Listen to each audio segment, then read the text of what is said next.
जो हमारे कन्हैया नहीं पा सकते वो हम कैसे पाएंगे? मत ग्रहण।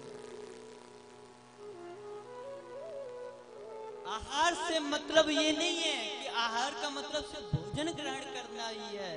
महाराज आहार से बहुत प्रकार के आहार, आंखों से जो हम देखते हैं उसको भी हम ग्रहण कर रहे हैं, आंखों से ग्रहण कर रहे हैं, वो आंखों का आहार हुआ। कानों से सुन रहे हैं, वो कानों का आहार हुआ, कान के माध्यम से हम ग्रहण कर रहे हैं। मुख से जो हम पा रहे हैं वो मुख से ग्रहण कर रहे हैं। मन की तृष्णा से, लोभ से ग्रहण कर रहे हैं। कितने प्रकार के हमारे लोभ,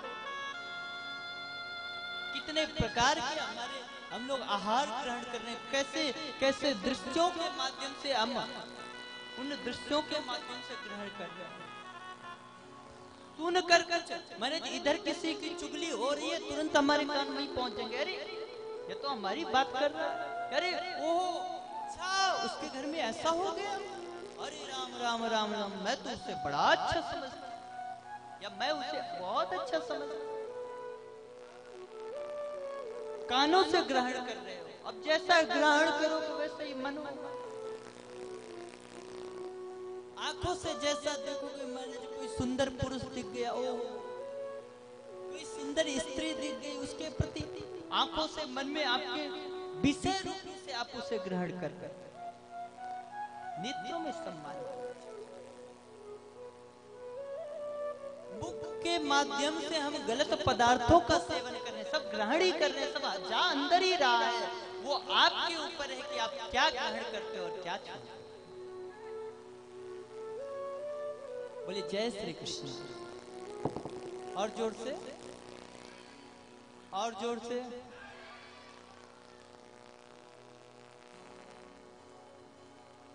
तो जो भी हम ग्रहण करते हैं वो हमारे जीवन में उपयोगी है। तो सर्वप्रथम खुद के स्वरूप का चिंतन करो, फिर इष्ट का चिंतन करो। इष्ट कोई भी हो, वो कोई भी हो सकते हैं, सब में उनका दर्शन करो। मैं ये नहीं कहता कि आप इष्ट हनुमान जी हैं तो आप राम जी के मंदिर मत जाओ, आप कृष्ण जी की पूजा मत करो, नहीं, आपके इष्ट जो भी हैं उनका सम्मान करो। कथा आती है तुलसीदास जी पहुंचे वृंदावन, वृंदावन जाके कन्हैया के बांके बिहारी के मंदिर पहुंच गए। वहां के गोसाइयों ने पूछ लिया, बाबा आप तो राम जी के भगत हो, यहाँ कहाँ? तुलसीदास जी अंदर पधारे तो महाराज उन कृष्ण जी में भी राम जी के दर्शन हो रहे हैं। लपटी धनुष छिपाए के हाथ,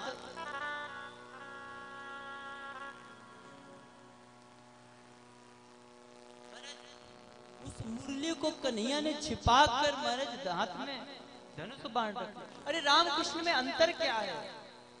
अगर कृष्ण भगवान की प्रतिमा से महाराज टेढ़ी टांग वाले की टांग से देकर तो मुरली रख लो और धनुष पकड़ा तो वही राम जी। स्वरूप दोनों का एक ही है, बस अपने मन की कल्पना है। पर हम क्या करते हैं, हमारी थोड़ी सी बात भगवान बदल देते। और तो और आज हमारे मन में एक महाराज सबसे बड़ी व्याधि ये है कि आजकल हम भी बच्चों को बताते नहीं कि पूजा क्या है, पाठ क्या है, भगवान क्या है, राम जी क्या है, कृष्ण जी क्या है, नहीं पता। आज के बच्चों से आप पूछ लो भैया राम जी कितने भाई थे, नहीं बता पाएंगे। पूछ लो भाई कौन सी मूवी आ रही है, बता देंगे। क्यों? क्योंकि हमारा हमने ऐसा महाराज स्वभाव, आजकल बच्चों को एक ही चीज सिखाया जाता, मंदिर जा रहा है बेटा, हम कल तेरा पेपर है ना, मंदिर जरूर जाना और भगवान जी से प्रार्थना कर लेना कि तू पास हो जा। अब मंदिर गया बच्चे ने तुरंत, भगवान जी मेरे मैथ में इतने नंबर आ जाए, तो हमारे भगवान जी मैं इंग्लिश में बड़ा कमजोर, मेरे इंग्लिश में इस बार पास करा दो, हमारे जी हिंदी में भगवान जी मैं बड़ा कमजोर, ये कर दो। मैं वो पहुंचा मंदिर, उसने देखी भी नहीं प्रतिमा किसकी लगी है, कौन से भगवान जी बैठे। वह ने तो महाराज यही सीखा कि माँ ने कहा है मंदिर में मांगने जाना है, मांग। मंदिर कोई मांगने की जगह नहीं है महाराज, वहाँ प्रसन्नता मिलती है, शांति मिलती है। और तुम क्या करते हो, अपने अशांति लेके वहां भी अशांति फैलाते हो। हमारे ठाकुर जी का स्वरूप कितना सुंदर, कन्हैया मुस्कुराते रहते हैं। मन में विचार करो, सामने से मुस्कुरा रहा हो और उसके पास आप पहुंच के रोने लगो, मैंने उसका भी क्या सोचेगा वो? अरे कम से कम इतना तो सोचो, ठाकुर जी मुस्कुरा रहे हैं तो कम से कम जाके महाराज उसके सामने मुस्कुरा तो लो। पर आपने क्या किया, गए ठाकुर जी तो हमारे मुस्कुरा रहे हैं, आपने रोना शुरू कर दिया। प्रभु क्या बताऊं, ये फैक्ट्री नहीं चल रही, लगाई थी अभी अभी लोन लेके भगवान, मैंने फैक्ट्री चालू करी थी, कोई फायदा नहीं, नुकसान। जाके महाराज हजारों शिकायत करते, गए राम जी के पास, राम जी से बोले प्रभु राम जी इस बार मेरे घर में पोता होगा, देसी घी के लड्डू चढ़ाओ। हनुमान जी के मंदिर गए, प्रभु ये वाली फाइल पास करा दो, आपके मंदिर में गदा चढ़ाऊंगा। मन में विचार करो, हम 10 रुपया की चीज देके 10,000 की चीजें मांगते। कभी कभी मेरे मन में मैं खुद भी सोचता हूँ कि भाई जिसके पास 10,000 देने की क्षमता है वो तुम्हारे 10 रुपए की खातिर 10,000 तुम्हें देगा? कितनी मूर्खता पूर्ण हम कार्य करते हैं। मन में विचार करो, हम भगवान को एक नारियल का लोभ देते हैं और बदले में कहते हैं प्रभु हमारी फैक्ट्री चलवा। जो भगवान तुम्हारी फैक्ट्री चलवा सकता है वो एक नारियल की का मर्ज व्यवस्था नहीं कर सकता। तुम दुनिया वालों को लूट रहे हो वो तो दिख रहा है, तुम भगवान को भी एक नारियल में लूटने को बैठे हो महाराज। एक नारियल चढ़ाएंगे तुम 50 लाख की व्यवस्था हमारी कर, ये कोई बात होती? मंदिर जब भी जाओ तो वहां जाकर सबसे पहले उस मंदिर में प्रतिबिंब का दर्शन करो। दर्शन करने की विधि क्या है? पहले भगवान के चरण कमलों को देखो, भगवान के चरण कमल कैसे हैं महाराज। जैसे प्रभु एक पैर को टेढ़ा करके खड़े हुए हैं, टेढ़ी टांग वाले ठाकुर जी कैसे खड़े हैं? भगवान के चरण किस तरह है?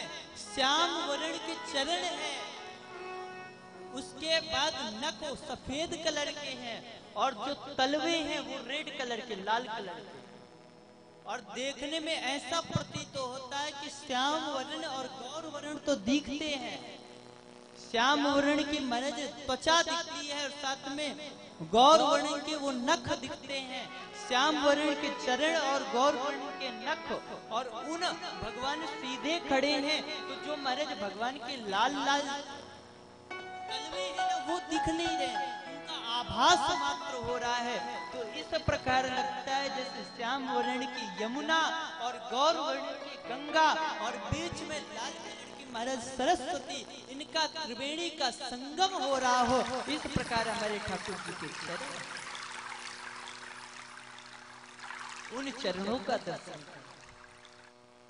उसके बाद भगवान के पीतांबर का दर्शन, कटि प्रदेश का दर्शन, भगवान ने कौस्तुभ मणि धारण की है उसका दर्शन करो, भगवान ने सुंदर माला पहन रखी है उसका दर्शन करो, आज भगवान ने पोशाक कैसे पहनी है उसका दर्शन, आज भगवान के होठ कैसे हैं, भगवान के होठ हैं बिंबा फल के जैसे होठ हैं, अनार के दाने के जैसे दांत, उनका दर्शन करो। भगवान की मंद मंद मुस्कान है, भगवान के कमल के समान नैन है, कमल नैन ठाकुर जी को कहते हैं, भगवान के घुंघराले बाल हैं, कितना सुंदर स्वरूप है ठाकुर जी के स्वरूप का दर्शन करो।